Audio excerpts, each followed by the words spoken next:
Last week we had part one of the big debrief about my marathon training block, and I hope you all enjoyed it. We spoke about what my training block looked like in terms of someone training for a first marathon and coming back from a lot of injury.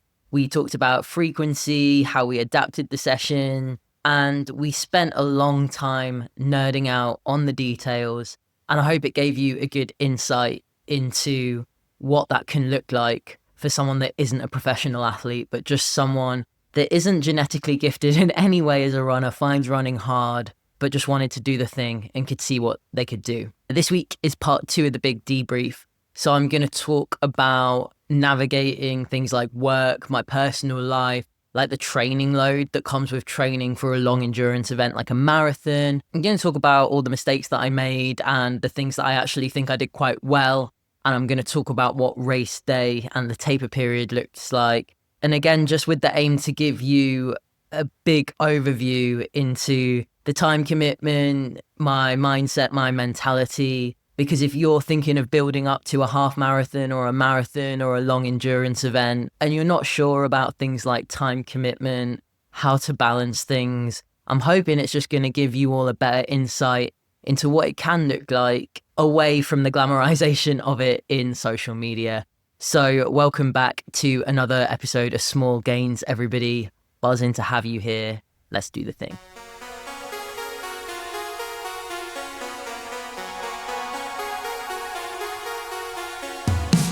Welcome to Small Gains, the inclusive strength and running podcast where we celebrate progress over perfection and chase intentional incremental gains in our strength and running.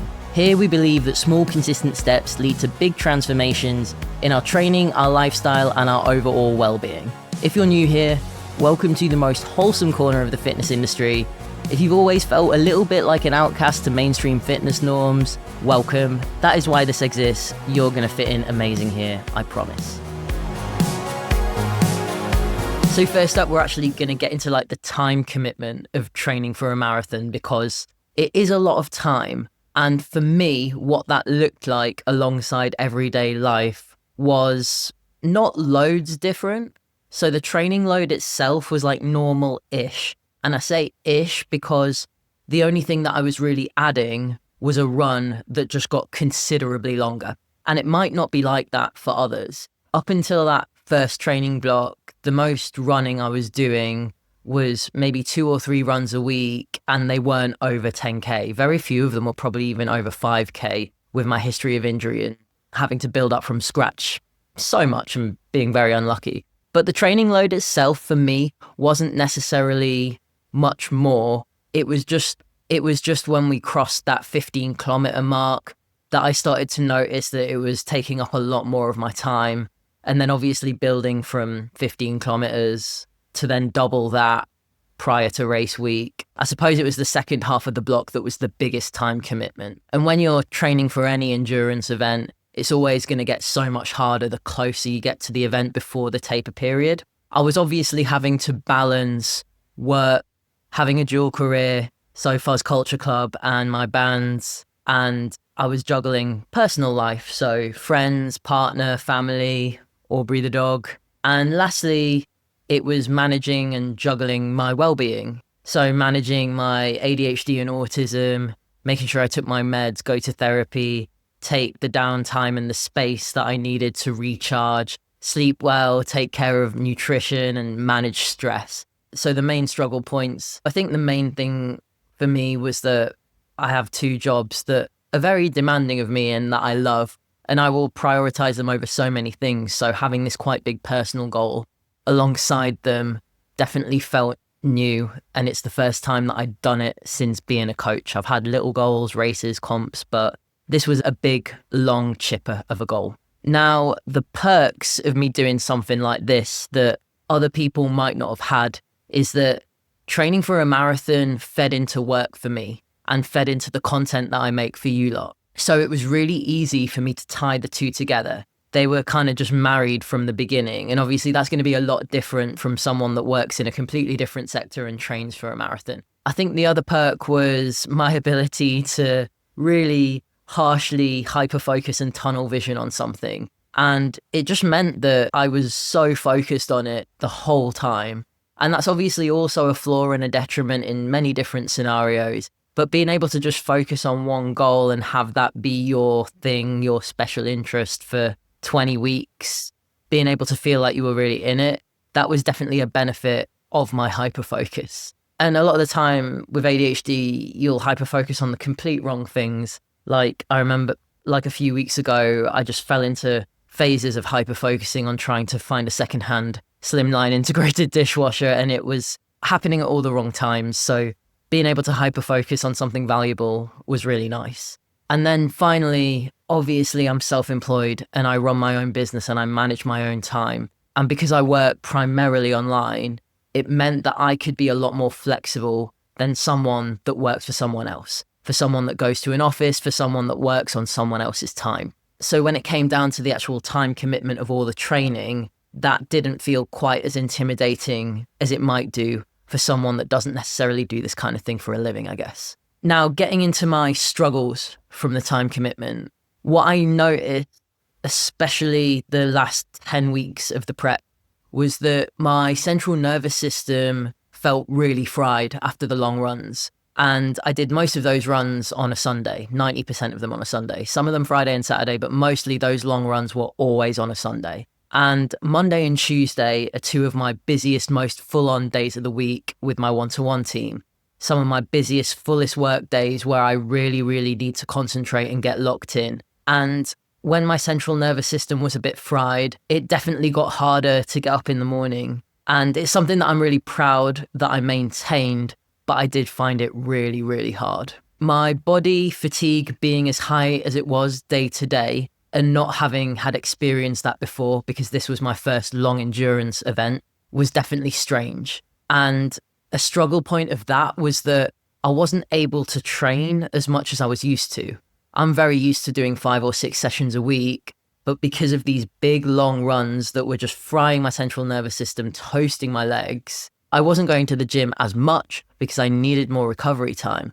And that was actually quite a struggle for me mentally, because I really, really use exercise to break up my day and like as an ADHD management tool for a person that is self-employed and essentially does just sit at a desk all day and work online. Next, with the time commitment, being in a new long distance relationship and fitting the travel and time in on a weekend for that long run became complicated, and probably staying up a bit too late, texting or yapping during the week when I should have been sleeping. That was a definite struggle at times. And then the final few kind of time commitment struggles I found was on the days where I did do that nasty long run, I still had to walk Aubrey twice a day. So I would get up and walk her, I would go and do the run. And then by the time I got back and I'd had a shower and had some food, I would then need to take her out again. So I would have just done the biggest run of my life every week for about 12 weeks and then just go back and walk Aubrey again.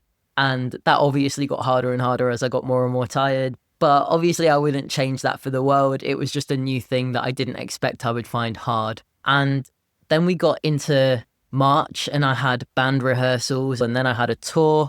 Any time where I had a week where I had to be both sides of my job, the musician and the coach, everything just felt quite overwhelming and bonkers. And I managed it as best as I could. But it was, again, just hard having to add in the long endurance training on top of that. And then the final thing that just threw everything a little bit from January onwards was starting my ADHD medication. Because by January, I was quite locked in. I was 8 weeks into the prep, but then I started ADHD medication, the titration process, and I just completely lost my appetite. My weight dropped quite quickly and I was really struggling to eat. And that took a good month for me to navigate, figure out. And so that was a real struggle point as well. But for the most part, I'd say the time commitment was all right. When you get about 6 weeks out, it does get a bit hairy and you do get so much more tired and you do just kind of start dreaming of the end of it in a sense, but not necessarily in a negative way, just in a way that you won't necessarily always have to do a 30 or 32 kilometer run every week. And I think maybe the misconception people think about marathon training is that you have to do like more than 3 runs a week. And I think in an ideal world, if you could do like 4, 5 or 6 runs a week and recover from them well, that would obviously be awesome. And obviously that's what, pro athletes do. They're running every day because it's their job. But if you're a person with, a Monday to Friday job, or you work shift work, it would be possible 100% to, run 2-3 times a week. And as we know from the last episode, I actually only ended up running once a week the last couple of months as well. It's all totally possible. And the misconception is that you need to do loads of running and it needs to just suck up all your time. I still managed to work. I still managed to socialize a little bit, although I did make a few sacrifices here and there. But yeah, for the most part, I think people can really portray it as this huge, huge time commitment. And it is in a sense, but not as if you were doing an Ironman or a triathlon, It's manageable, but it is hard. And the less flexibility you have with your day job, the harder it will be to fit things around it. Now, getting into the more juicy bits, the mistakes that I made, all the slip-ups. The first one I kind of have already covered, and it was that thinking that anything less than 3 runs initially wasn't enough. So when I started my prep and I was running 3 times a week, I was like, this is great. I'm definitely not going to do any less than this. This feels really good. And then obviously, as my life unfolded, I then had to adapt that with my coach. And what I realized is that it's not enough. It's just because I love running, so I don't want to do less because it's my favorite. And that drove me to think that I needed to do 3 as a baseline more than anything, when really that wasn't what my body needed. So first lesson and mistake that I made was thinking that I couldn't do less than 3 a week, because obviously I went down to 2 and then I went down to 1. Coupled with that, the second mistake I made was not considering my recovery enough at the beginning of the process. I knew every week that it was going to get harder and harder, and it felt daunting and it felt intimidating. So I could only really take it 1 week at a time, especially as a first-time marathon runner. But I did do extra things at the beginning that I probably didn't need to do. Like I did extra cycling, or I went on like extra long walks or swims, or hopped in on extra gym sessions with friends. But if I actually went through this process again, I might have made a different decision. I might have not necessarily gone for an extra gym session with a friend, but like met them for a coffee afterwards. And that was maybe the first thing, because I don't necessarily think that put me out in a major way, but I do think it contributed to fatigue that I probably didn't need and stress on my body that I didn't need. And with hybrid training, when you do strength and running, a lot of it is doing the least possible work for the most amount of benefit, and the rest of the time is recovery. So that was a hard lesson learned for sure. Third mistake that I made was not fueling and considering carbs enough in the lead up to my longer runs. I was very much taking for granted that I was fueling adequately in the lead up to all my long runs, especially as they got longer, but I absolutely wasn't. I definitely wasn't eating enough carbs, and there was definitely a point where I just wasn't eating enough food in general, and my performance and my recovery probably could have been a lot better in the middle of the training block. And following on from that, when I started fueling on my runs, I was a little too careful and conservative with the amount of carbs that I was eating. So I started by consuming 15 grams of carbs every half an hour. And then as I got further into the prep, had more conversations with my coach, I definitely realized it 100% wasn't enough and I needed to double it. The problem that I had then was that I hadn't been practicing it enough. So I had maybe 4 weeks left until the race, and that meant my digestion and my stomach and my gut only had 4 weeks to get used to the frequency of me taking on double the amount of carbs during those runs. So if I did this again, I would obviously fuel 30 grams of carbs an hour right from the off, give my stomach way more time to get used to it. And it was fine on the day because I did manage to nail it eventually. But again, it probably just could have been so much easier. Then when my runs went down to 1, I started to feel like I needed to almost make up for the lack of running by doing a bike session. There was probably a time in the prep where that would have actually been quite helpful, but there was definitely times where I probably just should have rested. And eventually I did, just learning because my body was screaming out for rest and listening to it and being like, no, don't hop on the bike. There's literally no benefit for you to get from this at all. Just actually rest, be still. And I think the final mistake that I made was on weekends, if I had anything social going on, staying up a little bit too late and being like, it's fine, I've got all day to do a long run, but then waking up late, setting off late for my long run, because it's not just waking up and going, it's waking up, getting all your stuff ready, eating first, making sure you've digested everything, setting off when you're ready. For me, I would drive somewhere to run because the elevation where I live is so high and I didn't need that elevation for the race. Post-injury, it was very risky to go straight into that much elevation. So it meant that my long runs, would take a good half a day. And if I was setting off, after 11 for them, by the time I got in, I just felt like my whole day was gone. And it meant on the evening when I was trying to just chill, wind down, spend some time with the dog, eat, watch some TV, I just felt like I was getting less rest. Whereas if I had just been a little bit better with my social boundaries, got the early bedtime, got up early and smashed it out, I could have probably done a lot more laying around afterwards. And that just would have made me feel a lot more rested going back to work on a Monday. So those are my mistakes. And I think most of them were all things that I had to experience and fail at myself to learn the lesson, to know how to change it next time. And I think the main thing that we've always got to take from the fails and the mistakes is that it's all just a constant feedback loop. We do something and it doesn't work, so we learn that, and then we do a different thing, and either it works better or it doesn't. And we're just in a constant feedback loop with things like running, fueling, strength training, prepping for events. So all of the lessons that I learned were things that I was very aware of, but I just had to go through them myself to understand more how I would act on them when I got the chance to go again. And that's the only way we can approach them. So no dwelling on any of these little mistakes. It's not a problem that I made them. And all of that data is obviously just going to go into my next race prep. Now let's get into the things that I think I did well. This was actually quite hard to write because I think sometimes it's like, oh, I'm going to sit down and list all the things that I did really well. It seems almost a little bit self-indulgent, but we reflect on mistakes. So I think it's probably important that we also reflect on the things that actually went well. So let's start with the two setbacks I had during the prep. I had a health issue that I talked about in the last episode, and I had a calf crush injury, and I dealt with both of those setbacks so much better than the ankle break. I pretty much just laughed at them. I was sad about it, but I just got on with it and I did what I could. And that was so much better than the wallowing that I did when I broke my ankle. Next up, the flexibility with my sessions and prioritizing the important ones to get in when I was busy and not beating myself up for doing less when I was busy. And this is something that I talk a lot about with my people. So I really wanted to make sure I was leading by example there. Being flexible, prioritizing what you need to when life gets in the way, that is completely okay. No block is going to be 100% perfectly executed as it's written. Then boundaries.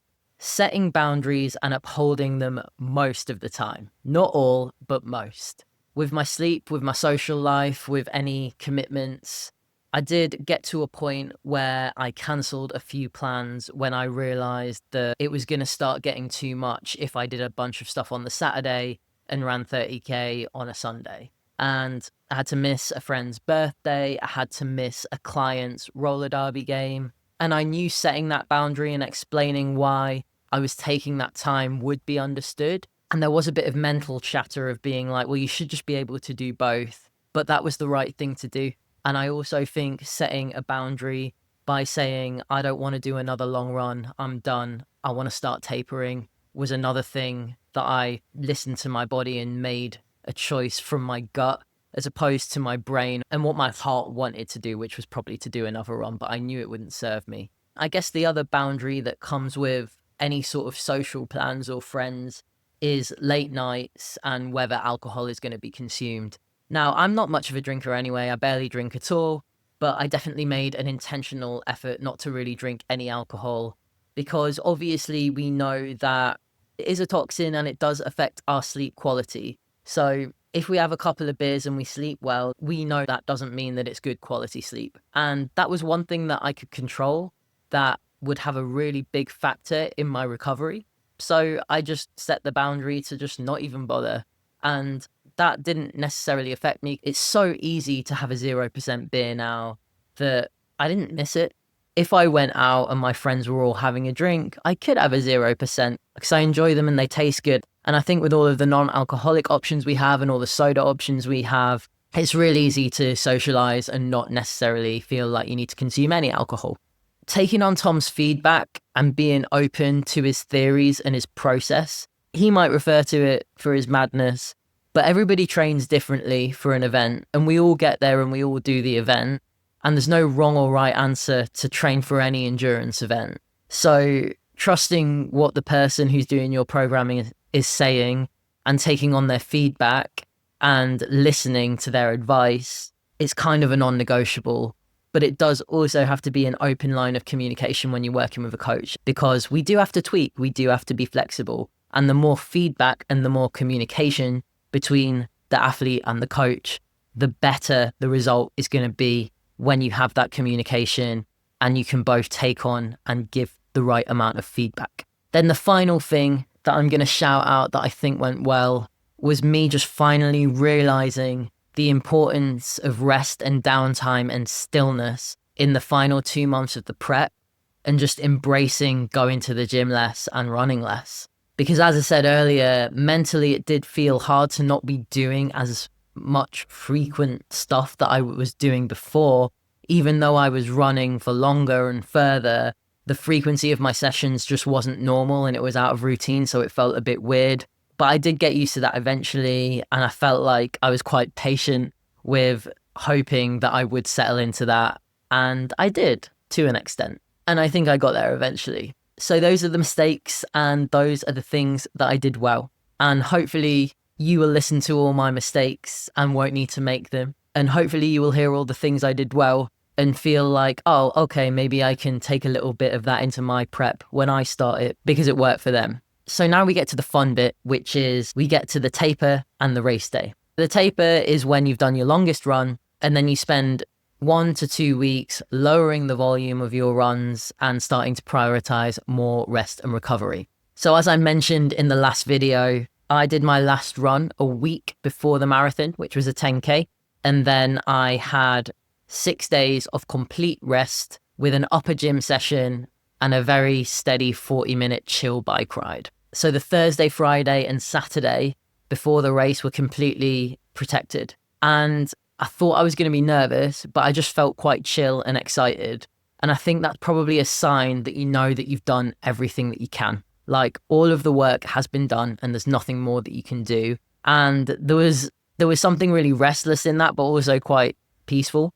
The taper was all good, didn't run at all. Some people would, but my legs needed the rest. I had a sports massage 2 weeks before just to not do it too close to the race, and that felt really good. Once I had figured out my nutrition a little bit better, the week in the run up to the race, I nailed the carb loading strategy. It did get really hard the last couple of days, but I did pretty much manage to hit about 10 grams of carbs per kilogram of body weight. And the range based on the research is anywhere between 8 and 12. So just about got there. But yeah, I found that really, really hard. And next time I would rely on so many more liquid calories because I tried to do too many whole foods to begin with. One thing that I really liked about those few days before the race is that it gave me like the space and the time to do like a little bit of self-care.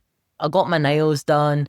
I got a haircut. I got a fresh fade at the barber. I bought the shirt that I was going to run in. I went for coffee and a walk with a mate. I watched some TV. I did some dog walks. I did my skincare every day, which is a struggle for me for the most part because I always forget. But it was nice to do those self-care acts in the lead up to the race when I had a little bit more time and when I wasn't in the gym as much. So doing that was really fun, and I would honestly encourage anyone to kind of book a few nice things in for themselves in a taper week, just because you can. You're more time rich, so take advantage of that extra time and do something nice for yourself. And by the time it got to Saturday, the day before the race, I was really prepared.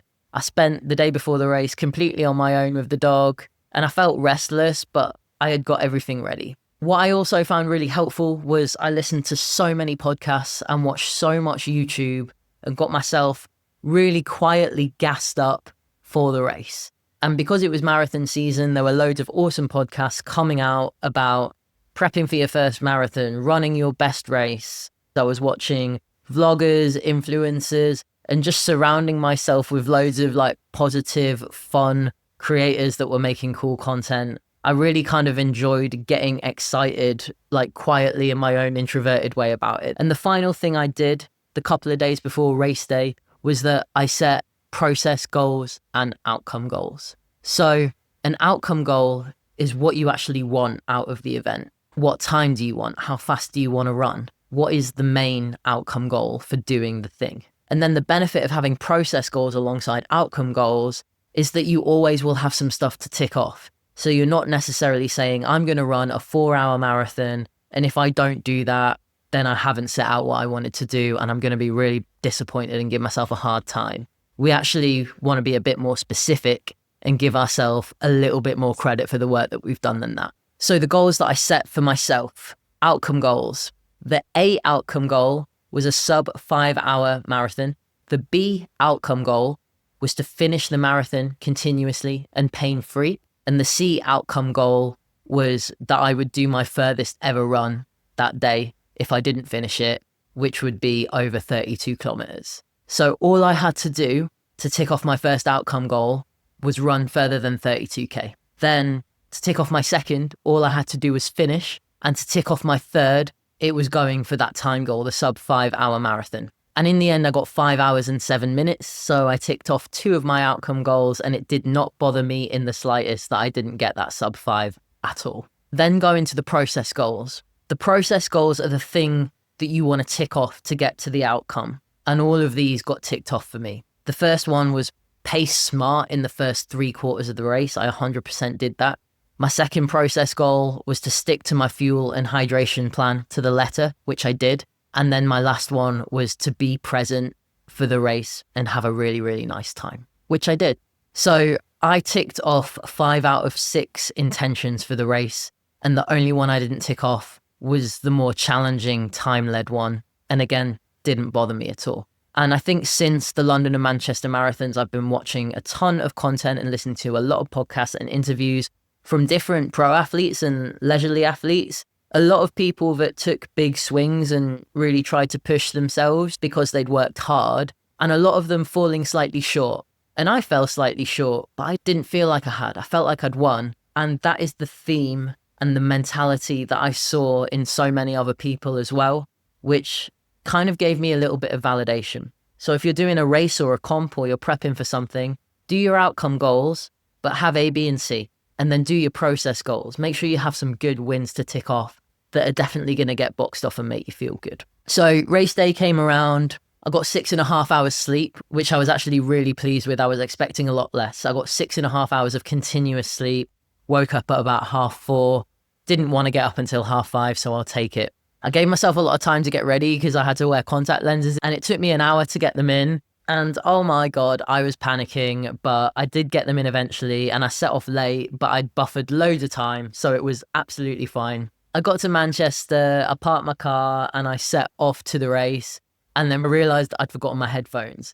And I recorded a podcast earlier today with my friend Talia for next week's episode, and she was like, wait, you forgot your headphones to run a marathon. I was like, yeah, but actually it didn't matter. And this is coming from the biggest iPad headphone baby going. I live in immersion mode in my noise cancelling headphones, and I forgot them to an event with 36,000 people, and it didn't matter.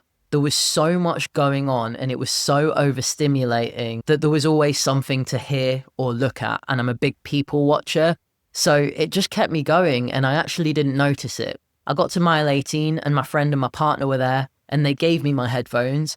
I put them in for about an hour, and then I had to take them out again, because obviously I couldn't put the noise cancelling on because that wasn't safe to everyone else around me. There were medical motorbikes, there were stretchers coming through. You can't afford not to hear what's going on around you when you're racing with that many people. So having music playing, but then still hearing the crowd, still hearing the entertainment, it was just too much. So I ended up just sacking them off after about an hour.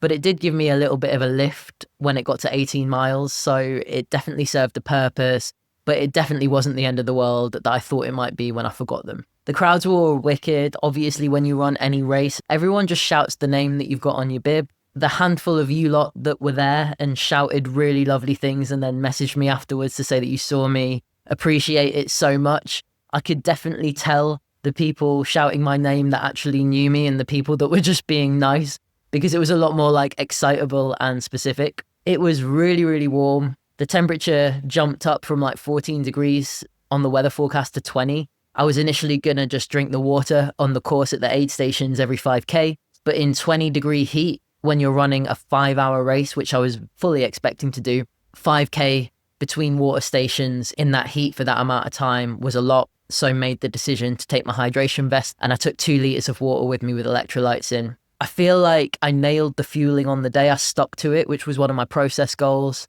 And the whole race was continuous and pain-free. And that was the one that I wasn't expecting. I think me and my coach were both expecting one of my injuries to flare up and me to get to the point where I either had to stop the race or whether I just had to like plod along and walk to finish it, or I had to suck it up and run in a lot of pain. And just none of those things happened. And I just couldn't believe it. I'm still a little bit shocked about it now. You know, I was getting to 20 miles and obviously I was aching and I was tired, but none of my injury sites were painful or flaring up.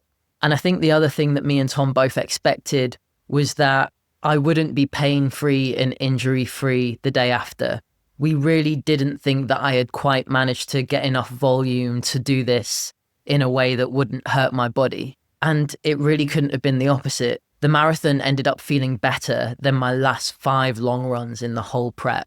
And considering my last long run was 32K and a marathon's 42, it just shows how much a full week of rest really, really benefits you. And a full week of good sleep, good fueling, and stress management as well.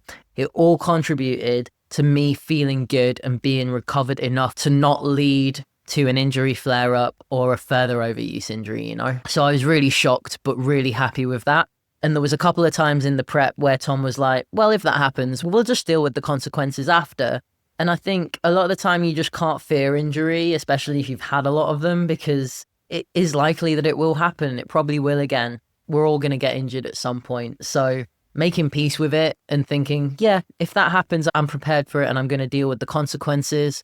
But I am really glad I didn't have to. So that was race day. Now I want to close this episode out with the unexpected learnings from marathon training that no one told me or prepared me for. And the first one is the mental fatigue. And I don't know if it's just something that comes with being an introvert or being a neurodivergent person, but my central nervous system was so fried, and I've said this so many times. I didn't expect to feel as mentally fatigued as I did physically during the prep and during the race, but I 100% did. And the aftermath of those longer runs affected me mentally so much more than I realized. So that was the first unexpected thing. And the second was that the process was just far more important to me than the race. And I think on paper, I always knew that that was going to be the case, because with any prep, it's always going to be the amount of work that you put in is a really big part of the journey rather than what happens on the day. It's the same with music. You spend years writing an album, you spend a year recording it, prepping for it, doing the marketing, the campaign, the creative, and then midnight comes around and it's just out into the world and it's a really big anticlimax. And I think it's kind of a similar thing with a race. You dedicate so much of your time, effort, you put so much heart into it, and then it's just a few hours and it's gone. And I've heard a lot of people saying that the marathon isn't actually the important bit. The marathon is actually the victory lap. And I 100% agree with that now, because when it got to the day, I was expecting to be really nervous, really emotional, and really overwhelmed. And I kind of just wasn't. I just felt chill and I just felt excited. I remember running that first 10K after my ankle break. I was really emotional and I cried when we set off, and I cried for like the first 3K because I was like, I can't believe I'm doing it. But actually with the marathon, it wasn't like that at all. I was really, really neutral and I was just enjoying the victory lap. And I'd never thought about it that way. And I really like that way of framing it. So yeah, the victory lap, it's cool, right? So those are both of my unexpected learnings that no one told me or that I was prepared for. About 2 weeks out from the race, I started to think, should I have ran faster? Should I have aimed for more of a race pace? Because I ran the whole thing at an easy conversation pace in zone 2 heart rate. And obviously you're going to see people online that ran in zone 5 heart rate and ran super fast, more of a race pace, a competitive pace. And what I realized was that running it continuously and not doing any walking was more important to me than how fast I did it. And doing it pain-free continuously and finishing it was again more important than speed. And the feat of endurance for running 42 kilometers without stopping with a low heart rate, that was more of the goal for me than actually doing fast kilometers and doing a bit of run walking, which is what a really large percent of people do.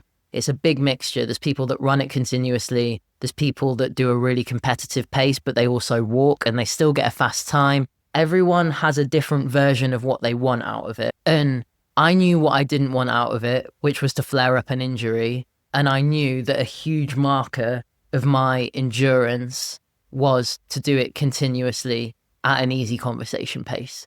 And next time, maybe I can get a little more competitive with myself about it. Goals for stuff like this can differ massively, but I am really glad that I did stay true to my goal of running it continuously. And yes, that meant I gave myself a longer race. I was out there running for 5 hours without stopping. Whereas if I'd gunned it really fast, ran 5.5 to 6 minute Ks, I would have got through it quicker, even if I'd had to walk for 20 minutes a couple of times. But I think I stayed true to what I wanted out of it. And I would encourage anyone else to really think about what they want out of their competitions and races and not worry about what everyone else does, because you'll be way more prouder for yourself at the end of it for staying true to what you wanted out of it for you, as opposed to maybe doing what you think you should do. So that was today's episode. Quite a few people have messaged like, what's the next goal?